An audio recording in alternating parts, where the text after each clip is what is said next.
Hello friends, Mephisto here and welcome back to the channel, and yes, we're going to be the first one to clear floor 100 on Tower of Paragon in the global server. Now what's special about this floor is that it's the first 4v4 PvE fight in the Paragon Tower. The enemy lineup goes from the left to right in a 2v2 matchup, so Cran, Kirin, and then Almighty and Essar. Now for this, our counter lineup is also going to be Cran, Kirin, Essar, and then Warguard Dragon. Now I do have their ability posted in the description down below, so feel free to take a look at it when you get to this floor. Now you want to be careful with your output. As you can see, Almighty and Essar is tough to deal with if you're out of skills. Starting off, we'll check for buff. I don't think I've seen any Yabi on the tower with buff yet, but you never know, and really only takes 3 seconds, so it's good practice to be in and removes any surprises that might come up. On higher floor, I do recommend you taking the time to strategize. You do get 300 seconds per turn, so there's really no need to rush it. Generally, it can take anywhere between 30 to 60 turns per floor, and one mistake could really cause you to restart the entire match. Now, the initial goal here is to get Kirin's stats buff up to +6. Naturally, physical attack is the most important one. The rest, plus or minus, is okay. Keeping that in mind, while Kirin is buffing up, you want to make sure the enemy Kirin is hit every turn so that your Yabi doesn't get switched out by his third skill. If you're unfamiliar with Kirin, feel free to explore the Monster Quest 7 Sins database, link in the description down below.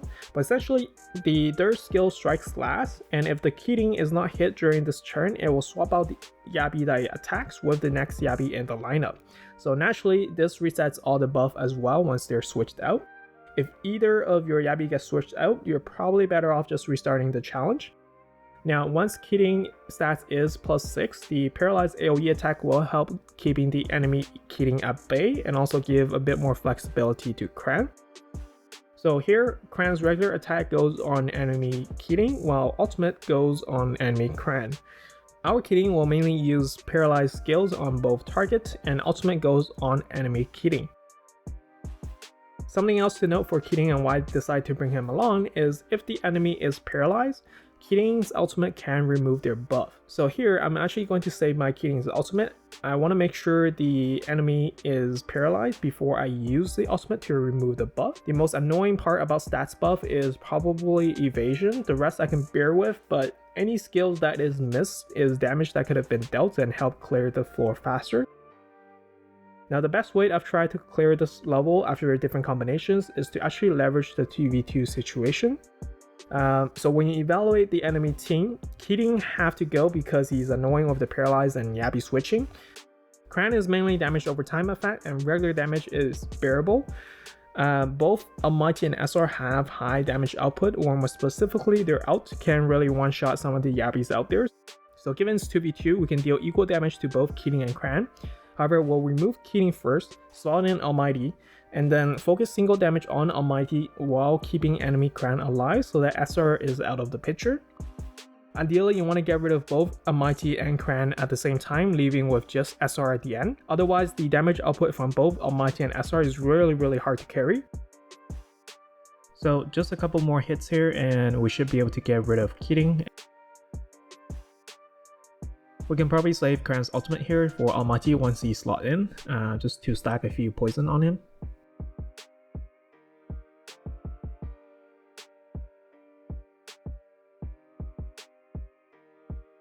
Again, we'll mainly use single target attack here with focus on Almighty while keeping the enemy Cran alive.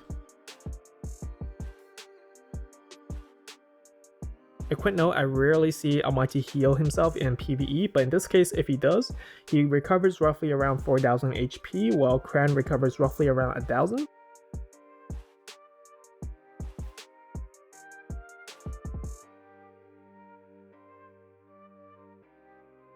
Although Cran has great sustain, against a spirit type, she's definitely at a type disadvantage. And as per usual, my RNG goes out the door and Almighty just have to ult on my Cran, even though she has, 70% HP. But anyways, and Kirin here is probably not gonna last either, but you know what, that's okay. So we'll slot in Essar for Cran and then Warguard Dragon for Kirin. And the goal stays the same, so we'll still focus damage on Almighty and try to knock both out at the same time. To be honest, instead of Essar, I will probably bring Phil to really pack a punch on Almighty, and also the enemy Essar, being a dark type, deals half damage to fire types. However, at the time of this video, Phil's not out yet. The fire type starter Yabi G-Blast also works, but for most of you guys, Essar is probably the maxed out Yabi. So Essar being a dark type, not a bad choice, equal damage against enemy dark type. Alternatively, if you don't have War God Dragon, June is also a good choice against Essar from the current roster. Alright, so now we're roughly down to equal HP here. We'll use Essar's ult on Cran and War God Dragon's attack on Almighty. Almighty is down, Essar slots in. Oh, okay, well, Cran is still alive. Well, okay, so as expected, Cran is still alive. In this case, we'll focus on Essar. Need to ensure that Essar is dead before his stats goes +6. Meanwhile, we'll spare some damage to Cran once in a while. A few AoE and regular attacks should do. One AoE attack here. Nope, Cran's still alive. Nope, Cran's still alive. Okay, so another AoE attack should do the trick.